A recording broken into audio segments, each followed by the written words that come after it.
Hi, my name is Ben Lilienthal. I'm the CEO and founder of OneTok.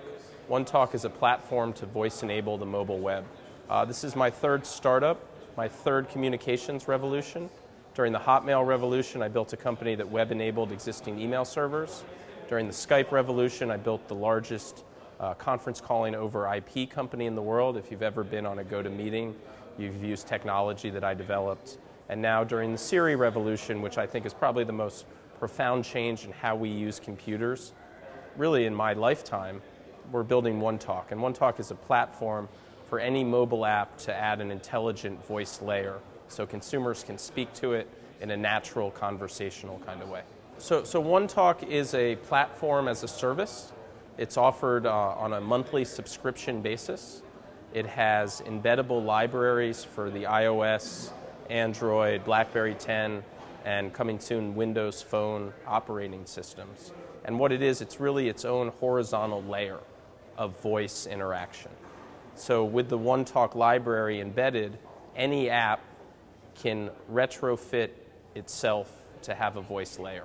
So we're both a horizontal voice layer, and then we have vertical implementations for different markets, whether that's travel, navigation, music, finance, et cetera, et cetera. So we're really creating a sort of this voice layer that's going to be part of the overall mobile ecosystem. By building what we're building, we're making voice control easy for application developers to implement.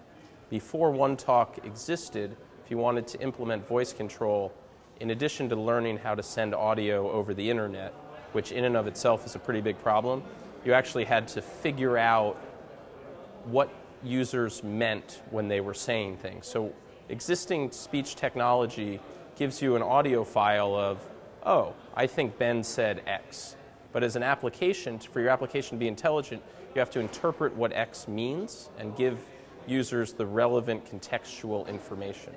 What OneTok is doing is it's creating that voice interpretation platform as a service. So we're putting natural language within the reach of any app developer.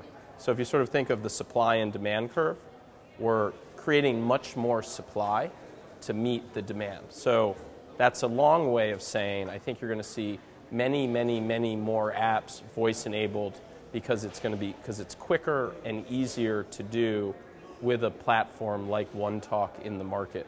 Previous to this, it took 3 to 6 to 12 months to implement any sort of comprehensive speech recognition service because there's a whole bunch of costly professional services involved, and the OneTok platform now delivers this on demand. So I think to summarize, what you're going to see is many, many more apps voice-enabled, and you're going to see them be smarter. Voice is not going to be the new input or the new UI, but it will be a complementary UI to what already exists in the market besides swiping and typing. So I think you're going to see more and more people talking to their devices. And to bring it all back home, these are phones, and so that really is the right form factor to engage with them.